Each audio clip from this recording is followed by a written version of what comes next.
Welcome to Acid Free, a podcast by North East Wales Archives. Here at North East Wales Archives, we hold thousands of historic records documenting the local area, spanning nearly 900 years. The earliest document we currently hold is dated from 1138, and we collect items right up to the current day.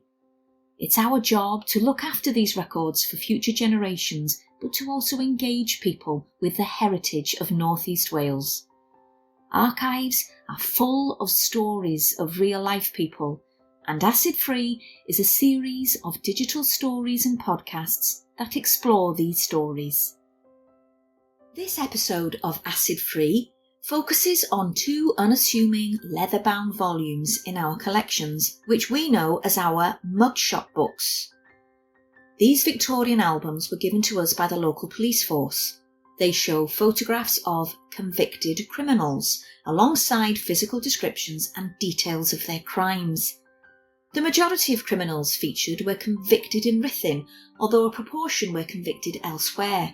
They were put together by Superintendent Bradshaw, and the police would have used them to identify felons who had returned to North Wales. Our guest for this podcast is Richard Ireland. Richard Ireland taught in the law department at Aberystwyth University for 40 years before retiring, specialising in the history of crime and punishment. He has written many articles and a number of books on the subject, including Land of White Gloves, a history of crime and punishment in Wales. He has also made several appearances on radio and television, including a piece for BBC One's The One Show on criminal photography, filmed in Ruthin Gaol. Richard will be interviewed by our Community Engagement Officer, Katie. This episode will be delivered in English, but keep an eye out for Welsh language content from us in the future. So, Croeso, Richard, thank you, Diolch, for joining us today. So this is actually our first ever episode of Acid Free, so it's very exciting. And yeah, we'll be chatting about our collection of criminal description books and also exploring some of the individuals and what their lives might have been like as well. So I thought we could start off by talking about why were these albums created and what they would have been used for. Diolch yn fawr iawn, Katie, and I'm hugely honoured to be your first podcast interviewee, and I'm very pleased to be talking about this subject as well, because you have these wonderful police books of photographs. So maybe I'll just give a little bit of context about why they're there and what they're intended to do. This is quite an involved story. I mean, first thing is photography is a new technology, and like all new technologies, there's high hopes for it. Often high hopes in new technology for solving old problems like crime. There are a number of reasons why that issue of criminal identification becomes important from the middle of the 19th century, really, which is the period after that where your books come from. And that is that the society is changing a lot, obviously. There's greater social mobility and faster social mobility. People can get on a train and leave a place where they're known and travel for the first time in history faster than muscle, faster than gossip, to another place where they're not known. The other place where they're not known might well be a town. You know, 1851, the census shows us for the first time ever that more people are living in towns than in the countryside. There's the possibility of people merging into the urban mass. So you don't know who they are. You know, these are not settled village communities. So you might not know who the man living next door to you is and what he's done. So there are a couple of things about, if you like, the sociology of the time. But there are very important things happening also in the criminal justice system. One of the things is that prison is becoming the major form of punishment for crime at this period. I think there's a tendency today to think, oh, well, that always been the case, but it hasn't. And so the death penalty earlier in the century was much more common, over 200 offences punishable by death in 1820. Wow. And 5 by 1863. So that's changed. Transportation, I think we might talk about transportation in a bit, but transportation declines and goes. Now, what does this mean? It means that instead of getting rid of criminals, particularly serious criminals, by executing them or sending them away, you actually release them from prison back into the community.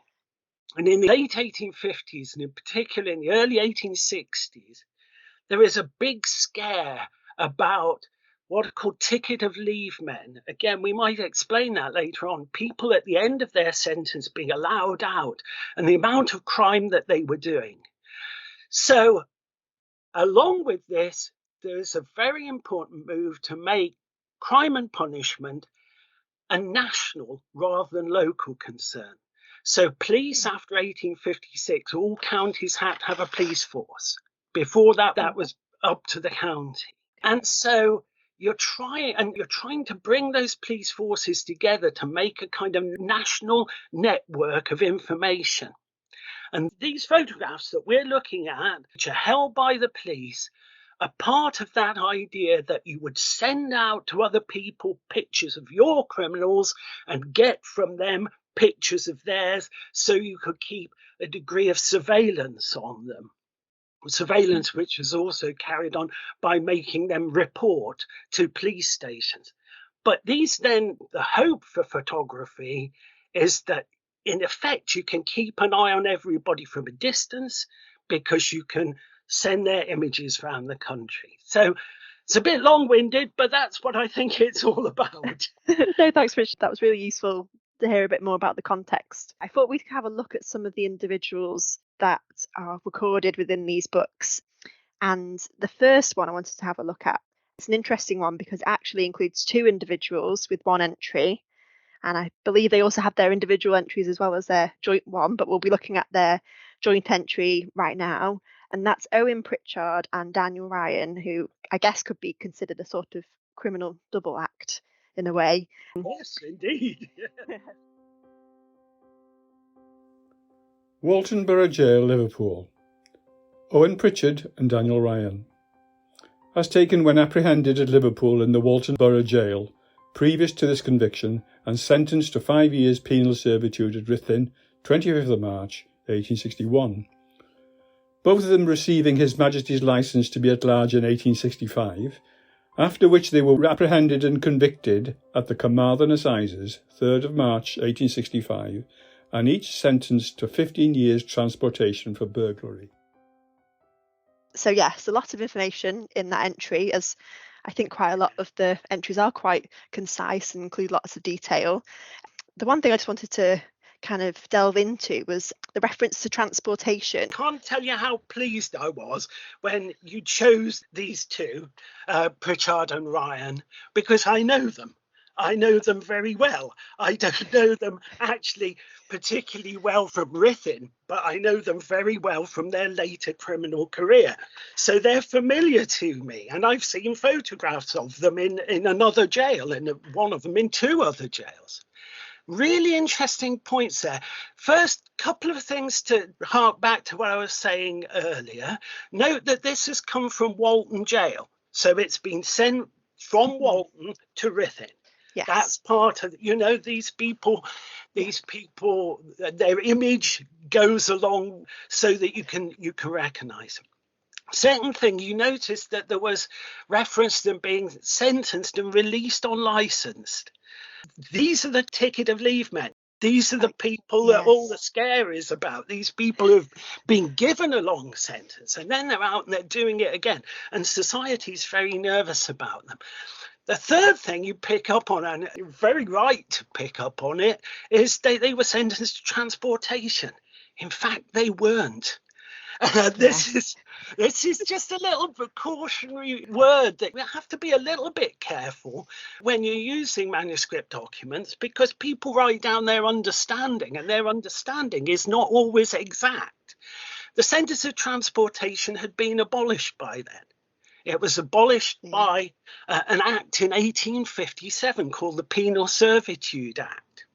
And so these people were actually sentenced at Carmarthen to periods of penal servitude. Now, I should say that you could still, in certain cases, be transported after 1857, even though you were sentenced to penal servitude. Last boat didn't sail until 1867, a decade later. But generally, you wouldn't be. You would serve penal servitude. And again, we might come on to that later on.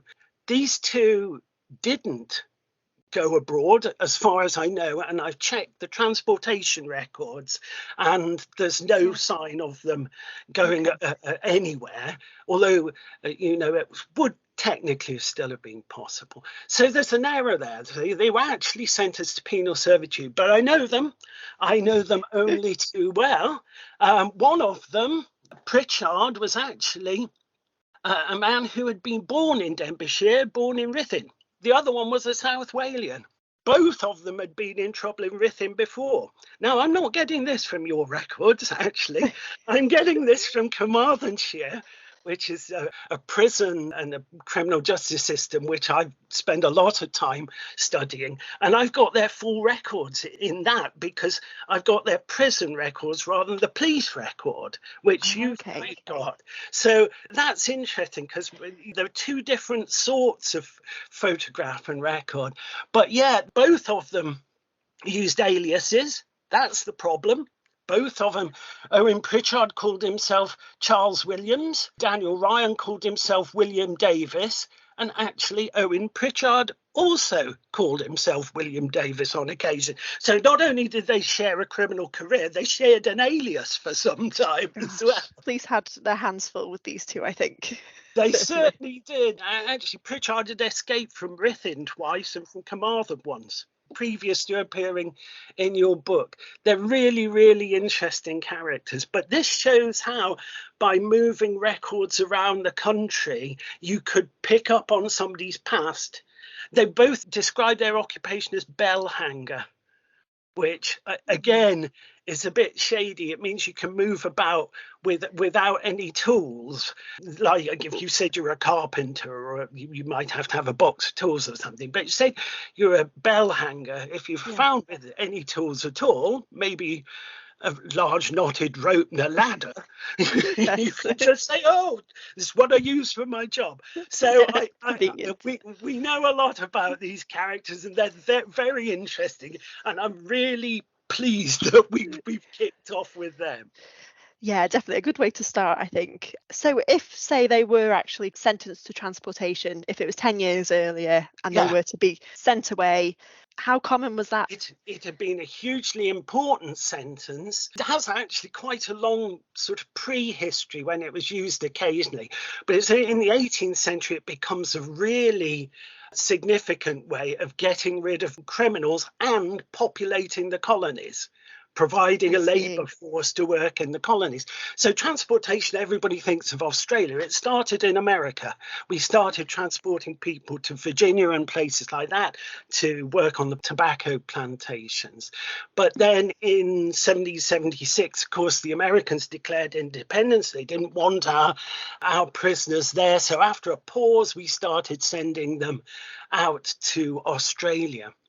And we kept doing that. But gradually, Australia didn't want them either, because it was building up a law-abiding population.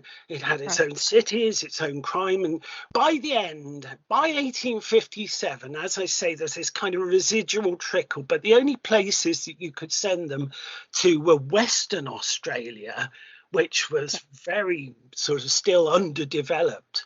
Although I don't think the Western Australians particularly wanted them, but I'm not so sure about that. But there were also a hulk in Bermuda and one in Gibraltar, and hulks were prison ships. So actually, it sounds great to say, sending them off to Australia and Bermuda and Gibraltar. It sounds like a travel agency. I can assure you it certainly was. Yeah, that's really interesting. Shall we move on to our next? Yes, who have we got coming up? So I thought we could look at the extract for John Powell. Woking Prison number 5550. John Powell, page number 4189, age 25. Committed at Wrexham on the 17th of July 1869 for shop breaking and larceny.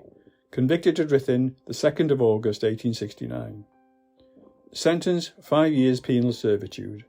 Complexion fair, hair light brown, eyes grey, height 5 feet 6 inches. Marks: thumb and forefinger only on right hand, 2 scars on right side. Date of discharge 5th of September 1873. Destination Wrexham. A very striking photo, isn't it, that one of him with his Really missing is. bits of his hand? Yes, I remember Yeah. him very well, yeah. So similar to the last entry we had, there's a lot of information included, but also it includes physical description or details of physical description. So why did they record such detail when it came to their height, complexion? It even covers marks. I mean, there's a very curious thing about this, isn't there? Because actually we know more about him because he broke the law than we would ever know if he had a brother who was law-abiding. That's very Because Victorian bureaucracy is so great that it wants to know everything about people. So it takes down all the details it can get and affixes the photograph. And there, somebody who probably would never have been photographed in their life at this time, we've got their image, but we've also got all this personal detail. Now, personal details like distinguishing marks, tattoos are another thing that we find discussed. They're the kind of physical things you can't change, really. Obviously, you couldn't change the state of his hand or whatever. You can change your face a little bit. You can cross your eyes when you're being photographed. You can puff your cheeks out. And there are examples of that. Yes, there are. Yeah, Yes. you've seen them. There's one lovely bloke blowing his cheeks out. Yes. And growing a beard or shaving a beard off. Too, we were talking of Pritchard and Ryan for the last example. They are very difficult to make out from their faces in the photographs in Carmarthen jail. So what you want to do is you want to record everything: their height, their eye colour, hair colour, all of these different things, so that you've got more. The man in front of you is somebody who isn't just somebody who's calling himself Jones and says he comes from Swansea when he's never been to Swansea. You've got all this detail that you can match up between the person in front of you and the record that somebody else has got, because they too will take the records of his distinguishing marks. In a lot of these photos, not of him, although they've positioned him so you can see his hand, haven't they? Yes. But in a lot of them, they hold their hands up in front of them to the camera to show if they got missing fingers, not at all uncommon, and also to show if they got tattoos, visible tattoos. So you record all these things. And actually, in London, in the habitual criminals register, which was set up in 1869, they still keep absolutely all the distinguishing physical features written down, their height and everything, because it's the narrative that the body gives you, not just the image, and both of them are important. It's really interesting, and a lot of the criminals in our books have fingers and body parts missing. Yes. In your research that you've done over the years, is it quite commmen for it is criminals? It is. I think the thing is, a lot of labourers were working with dangerous equipment, scythes and mowers and things like this, and factory workers were using unguarded machinery, and you would have injuries. And of course the state of medicine at the time means that often you would amputate, whereas today you would be able to save a limb or a part of a limb or a finger. But then the safest thing to do to avoid infection is snip it off. Of course. Yeah. Interesting too, Katie. Think about the height. Yes, the height, definitely. Yeah. How tall was he? So 5'6". Yeah. Do you think he's quite short? Wouldn't you really? Yeah, I guess by today's standards. Yeah. By today's standards, he is. Yeah, but he isn't. Not by the standards of the 19th century. My own work, which I did again in Carmarthen, And I looked at the height of the adult male prisoners, that's over 16 years old, remanded between 1844 and 1871. So a good, long list of entries there. An average height was about between 5'4.5" and 5'5" for a male. For a woman, adult woman, 4'11". So Wow. the 19th century is the only time since the medieval period where the average height of people actually declined. Now, of course, it's risen again. Yeah. But in a way, thank goodness for you and for your excellent police books and for the Victorian passion for bureaucracy, we can understand that. We can see that.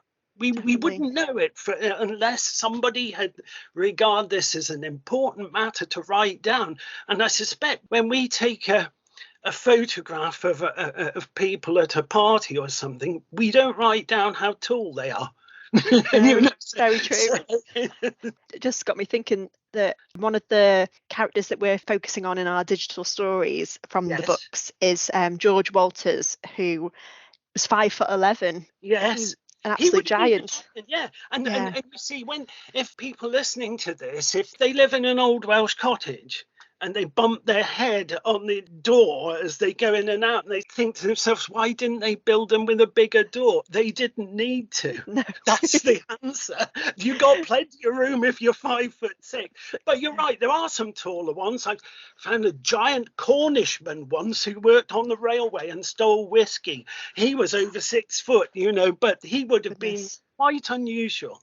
And of course, what we're talking about here, we're talking about people at the lowest end of the socioeconomic scale. If you had a better diet and didn't work so hard, you probably would be a bit taller and not have so many bits missing.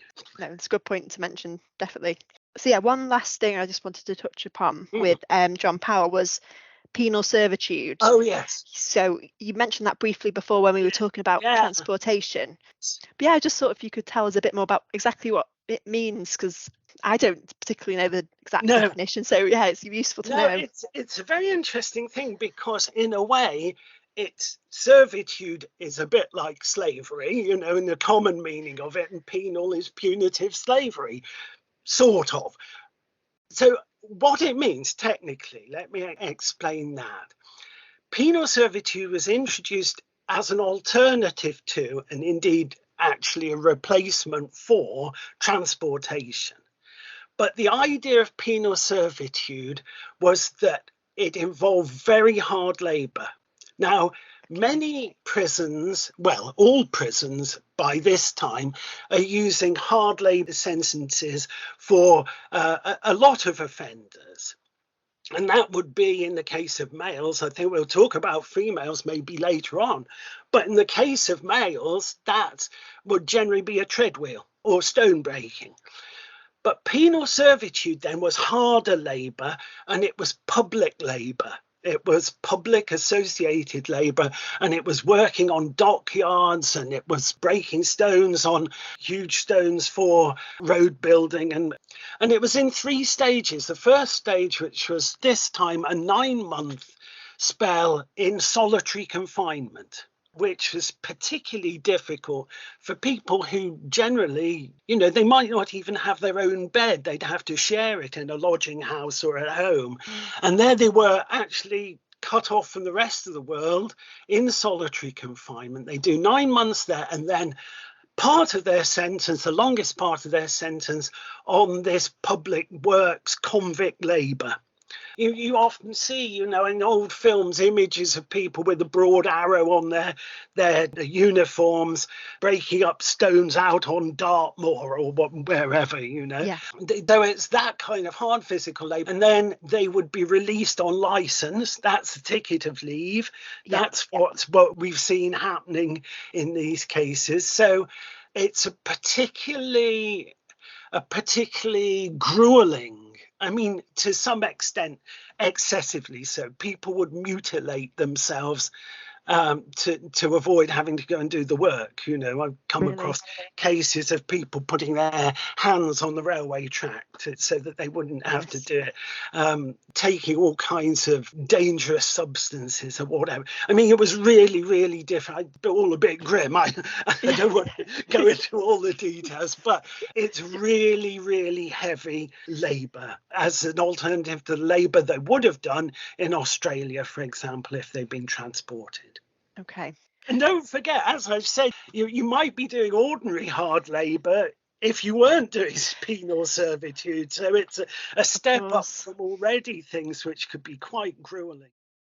Okay, so shall we next have a look at a entry for a woman? So we've looked so far just at men within these books, but there are a few women, and one of these is Mary Wilson. Copy of letter to J. Bradshaw, Esquire, Deputy Chief Constable of Denbighshire, County Prison, Cardigan, 24th of January 1872. Dear Sir, enclosed I send you a photo of Mary Wilson, alias Knight, whose description is on page 4 of the Police Gazette of the 19th instant. She was released from here on the 17th instant, after 15 calendar months of hard labour for shop breaking.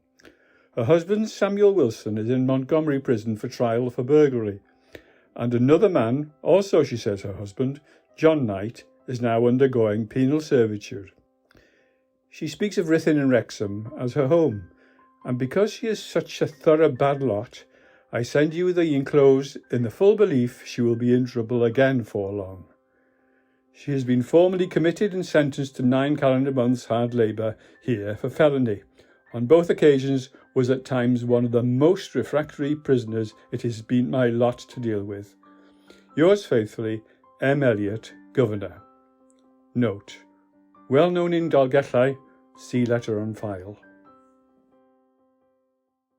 A really interesting entry, that one. I think people are going to think that we've colluded on this more than we have, because again, I was delighted to see Mary turn up in your list of people that you'd chosen to talk about, because she's a bit of a character. That photograph of her is also actually the only surviving photograph of the inside of Cardigan Gaol, because just like the two other cases we've discussed, you'll notice that these are photographs which have been sent in from other places.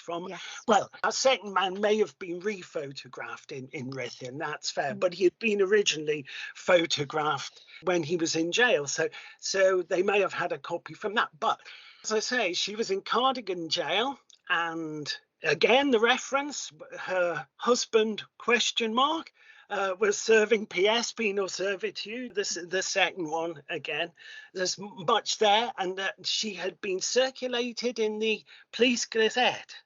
Yes. And that, again, you see, this is part of that network of communication. Police Gazette would go out to every police force, so everybody would see it. But our governor down here in Cardiganshire, he's not satisfied with the Police Gazette. He knows Mary. He knows what a difficult refractory is his word. Very 19th century, what a pain in the bum she is, frankly. and so he sends a special letter and a photograph. He's saying, isn't he, in a sense, she's coming your way, we think she might be making for you. And so it's really interesting. There she is in the book, and she served a hard labour sentence already. Yes. Not penal servitude. This is just one of the ordinary hard labour sentences that she would have got for an offence like the one she's committed here. Hard labour for women was rather different from hard labour for men. In the 1820s, when the treadwheel was first introduced into prison, women were put on the treadwheel as well as men, but that was soon stopped because of internal injuries that they were found to suffer from the treadwheel, in particular prolapses. And so women were taken off that. And instead they were set generally, it might differ from place to place, to tasks like laundry, which they generally did. And you think, well, laundry, that's hardly hard labour. But we had no washing machines then. carrying all the laundry, all the various sheets and uniforms when they're soaking wet and heavy, and then having to wash them by hand. That's hard labour. They might be doing cookery, but cooking for the prison, but I don't think we ought to assume that they did that. They certainly did in some prisons, but I come across male cooks in prison. So it's not universal in prison with women. Now, so what was prison like for women? Well, the major sort of hard labour that she would do would be oakum picking. And oakum is ship's rope. And you would be given a certain amount of rope, old ship's rope, covered in tar, horrible stuff, and you would pick it apart with your hands, or sometimes, if you could get one, with a nail. If you went into a Victorian prison, I still do it when I go in, you run your hand over the cell door in the ventilator. If somebody's found a nail somewhere, they would hide it there for the next prisoner, because it was really useful for taking it in and digging away into the rope to make it into its little filaments. So it was old ship rope, you buy it in, hence the expression we still use, money for old rope.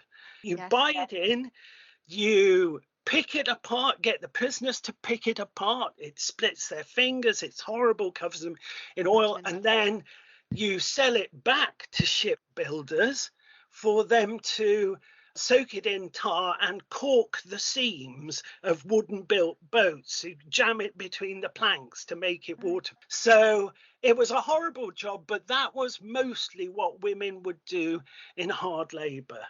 And of course, another thing, you'll know this from the Ruthin experience as well. In the 19th century, it was regarded as essential that women were kept separate from men in jails. Yes. And that hadn't always been the case. Actually, 18th century, you could have men and women mingling in the same areas, but they had to be kept apart. So she wouldn't have enjoyed that. The other thing, too, of course, makes us smile, isn't it, is what he says about her husband and then her other husband. Yes. And that is genuinely, it is quite funny, actually, isn't it? She's got apparently two husbands, one definite and one he's not so sure about, but somebody's told him. And they're both in prison. But till 1856, and even after 1856, divorce was absolutely prohibitively expensive. Even after 1856, when the Matrimonial Causes Act changed the process, I mean, there's not a great incentive amongst a lot of people who didn't have any funds to go to the trouble of getting a divorce. So, if you leave somebody and you live apart from them for ages, then, you might get married again. I don't think we should be hugely surprised about that, because we're still in a time when we've talked about the desire of government to introduce more uniformity, which it does by things like registering births, marriages and deaths, that. So it becomes an administrative necessity to do these things. But out in the wilds, somewhere near Ruthin or Cardigan or Montgomery or wherever she happened to meet these chaps, she might just get married because that's what you do. Who wants to go to the divorce court? Exactly, yeah. Sounds more shocked than probably what she was. Yeah, I like her. And it's the fact that it's a transcribed letter rather than taking the same format as the other entries. Interesting entry, yeah. And how notorious that Eliot, he took it upon himself to make sure that word got out about her. So we've kind of seen from our discussions in this episode about how much can be explored just from one document or one record. Do you think this shows how valuable archives can be to kind of uncover stories and delve into our past? Absolutely. I mean, I've really enjoyed looking at these records myself, but I think there's a danger sometimes people will think, but history belongs to somebody else. It's a specialist. It's the bloke who's jabbering on about penal servitude and the people on the telly in the white gloves and all the rest of it. History's for other people, and it really, really isn't. Public records are there for the public, not for professional historians. They're there for all of us. And I think what's really important that I would like to say, having benefited from talking to so many people who just want to get in there and learn things for themselves, is that I would urge people to be aware of the kind of richness of the tapestry of the past, which you can get not just in specialist repositories like the National Library of Wales or the public records in Kew in London. They're there. They're in your county. It's free. It is free, isn't it? Yeah, it's free. Yes, it is. You can go in. Don't be frightened, because nice people like Katie, who's been very nice to me, will help you to find what you want. A lot of people, it seems to me, go into archives and they're interested in the history of their house or the history of their family. And that's fine. That's fine. I'm all in favour of it.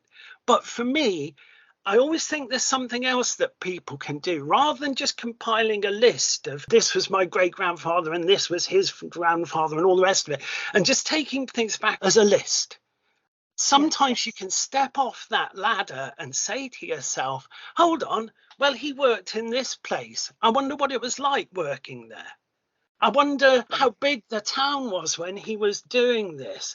I wonder who else lived near him. In other words, you can make your exploration not just linear, but actually contextual. There, a couple of rather technical phrases there. But you know what I mean? There's so much richness in the archives. I'd urge everybody to go and have a look. I really would. Go and have a look at something, because the thrill, the absolute thrill. I've been an academic for 45 years, but the thrill that I had this morning when I was looking at a particular document in another archive, a document which nobody had looked at since 1805. And the thrill that I got from holding that in my hand is undiminished from the first time I did it. And that's a thrill that everybody can have. Not just a professional, everybody. So I'd urge anybody listening to this, make contact with your local record office. Most of them have got loads of good stuff online. Very but true, don't stop online. Looking online is like seeing an animal in a cage. Go and see them in their surroundings, their natural surroundings. Go and handle the documents. Go and see Katie. Go and see her colleagues. And I mean this. They're not paying me to say this. You know, just go and see them and just enjoy, revel in the past. It's not something that's just on telly. Thank you so much, Richard, for chatting with me today and sharing some of your knowledge about our criminal description books. It's been really interesting to learn more about them and explore the lives of some of the individuals that are recorded within the books as well. So yeah, it's been really great. Our archives are full of stories, and to discover more, visit our website at www.newer.wales. To view our digital stories, look us up on YouTube.